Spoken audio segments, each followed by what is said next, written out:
Assalamualaikum. Hari ini kita akan menyelami lebih dalam kisah di balik 7 ayat pertama surah Al-Baqarah. Ini bukan sekedar ayat-ayat biasa, tapi ayat-ayat yang menjadi cetak biru, menjadi fondasi bagi lahirnya sebuah peradaban baru. Yuk kita mulai? Oke, coba kita bayangkan suasananya sejenak. Kita berada di Madinah tahun 622 Masehi. Nabi Muhammad SAW beserta para sahabatnya, kaum muhajirin, baru aja sampai setelah menempuh perjalanan hijrah yang penuh tantangan. Ini adalah momen yang luar biasa penting, titik balik dari masa-masa penindasan di Mekah menuju era pembangunan sebuah negara. Nah, ini dia tantangan terbesarnya. Gimana caranya menyatukan berbagai kelompok yang sangat berbeda? Ada pengungsi yang datang tanpa membawa apa-apa, ada penduduk asli yang dengan tulus menyambut mereka, ada juga suku-suku Yahudi yang sudah lama menetap, plus kelompok-kelompok pagan lainnya. Membangun persatuan dari keragaman seperti ini butuh fondasi yang super kokoh. Dan jawabannya datang langsung dari langit.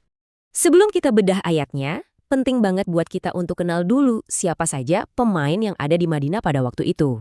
Komposisi masyarakatnya itu kompleks sekali. Coba kita lihat di sini. Ada kaum muhajirin yang rela meninggalkan segalanya di Mekah demi iman. Lalu ada kaum Ansar, penduduk asli Madinah yang dengan luar biasa membuka rumah dan hati mereka. Di sisi lain, ada komunitas ahlul kitab yang sudah mapan dengan tradisi dan hukum mereka sendiri. Dan tentu, masih ada kelompok-kelompok lain yang kepentingannya beragam. Jadi jelas sekali kan, dibutuhkan sebuah perekat, sebuah konstitusi dasar yang bisa diterima dan mempersatukan semuanya. Nah, fondasi yang ditunggu-tunggu itu akhirnya turun. Datang dalam bentuk wahyu ilahi, yaitu surah Al-Baqarah. Surah ini istimewa karena ia adalah surah Madaniyah pertama yang turun secara utuh. Dirancang untuk menjadi semacam konstitusi bagi komunitas yang baru saja terbentuk ini. Dan ini poin yang sangat krusial. Ayat-ayat pembuka Al-Baqarah ini nggak punya asbab an-nuzul atau sebab turun yang spesifik. Artinya, ayat-ayat ini nggak turun sebagai jawaban atas sebuah pertanyaan atau reaksi terhadap sebuah insiden. Ini menunjukkan bahwa tujuannya jauh lebih besar dan lebih mendasar. Para ulama menyebut sifat ayat-ayat ini sebagai taksisiyah, yang artinya fondasional. Jadi ini bukan wahyu yang reaktif, tapi proaktif. Ia datang untuk membangun kerangka berpikir, meletakkan pilar-pilar teologis dan sosial, bahkan sebelum semua dinamika masyarakat yang kompleks itu dimulai. Ibaratnya, ini adalah proklamasi yang menetapkan aturan main dari awal. Oke, sekarang kita masuk ke ayat pertamanya. Alif, Lam, Mim. 3 huruf hijaiyah yang terpisah, nggak membentuk kata yang kita kenal artinya. Kenapa surah terpanjang dan terpenting dalam Al-Quran dimulai dengan sesuatu yang begitu misterius? Nah, disinilah letak kejeniusan strategi ilahiyahnya.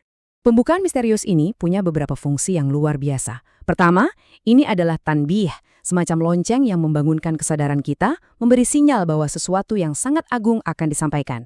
Kedua, ini adalah tahaddi, sebuah tantangan linguistik yang halus tapi menusuk. Hey, Al-Quran ini disusun dari huruf-huruf yang sama seperti yang kalian pakai setiap hari. Coba kalau bisa, buat satu surah saja yang sepertinya. Dan yang paling fundamental, ini adalah ujian taslim, ujian kerendahan hati. Ia langsung menjadi filter, memisahkan antara orang yang hatinya siap menerima kebenaran meskipun akalnya belum sepenuhnya menjangkau, dengan orang yang sombong dan skeptis. Dan perhatikan, setelah filter alif lam mim itu dipasang, ayat kedua langsung mendefinisikan untuk siapa kitab ini ditujukan. Hudan lil muttaqin, petunjuk bagi orang-orang yang bertakwa. Ini lebih dari sekedar istilah, ini sebuah revolusi identitas. Di tengah masyarakat di mana nilai seseorang diukur dari suku dan garis keturunannya, Al-Quran datang dengan sebuah meritokrasi spiritual. Statusmu bukan lagi tentang siapa nenek moyangmu, tapi tentang seberapa besar kesadaranmu pada Tuhan. Tapi kenapa pilihannya jatuh pada kata al-muttaqin? Kenapa bukan al-mu'minin atau orang-orang beriman? Nah, di sini presisinya luar biasa. Status sebagai mukmin itu adalah titik awal, gerbang masuknya.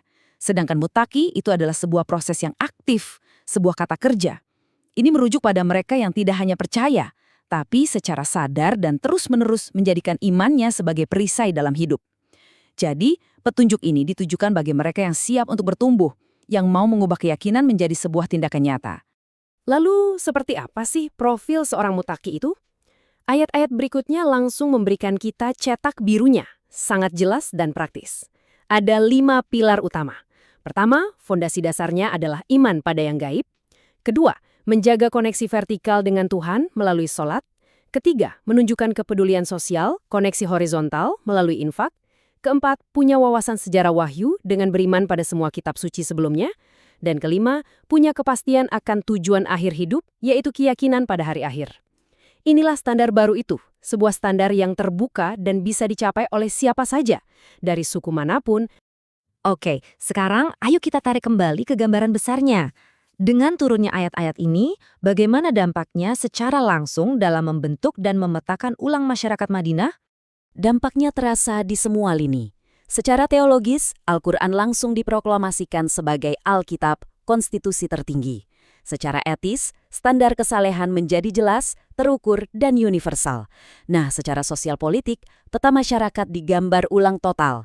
Bukan lagi berdasarkan darah atau suku, tapi berdasarkan respons mereka terhadap wahyu. Ada yang beriman, ada yang terang-terangan menolak, dan yang kemudian akan dibahas panjang lebar, ada bayang-bayang kaum munafik. Dan yang tak kalah penting, dengan mengakui wahyu-wahyu sebelumnya, ayat ini membuka pintu dialog dengan komunitas Ahlul Kitab di Madinah. Pada akhirnya, pentingnya surah ini jauh melampaui konteks sejarah turunnya. Nabi Shallallahu Alaihi Wasallam dalam hadisnya bahkan menjanjikan bahwa surah ini akan menjadi pembela kita di hari kiamat. 7 ayat pertama ini, dengan demikian, adalah sebuah deklarasi, sebuah peta jalan, sekaligus sebuah janji perlindungan. Ini menyisakan satu pertanyaan besar untuk kita renungkan bersama. Jika ayat-ayat ini adalah fondasinya, seberapa kokoh kita telah membangun kehidupan kita di atasnya?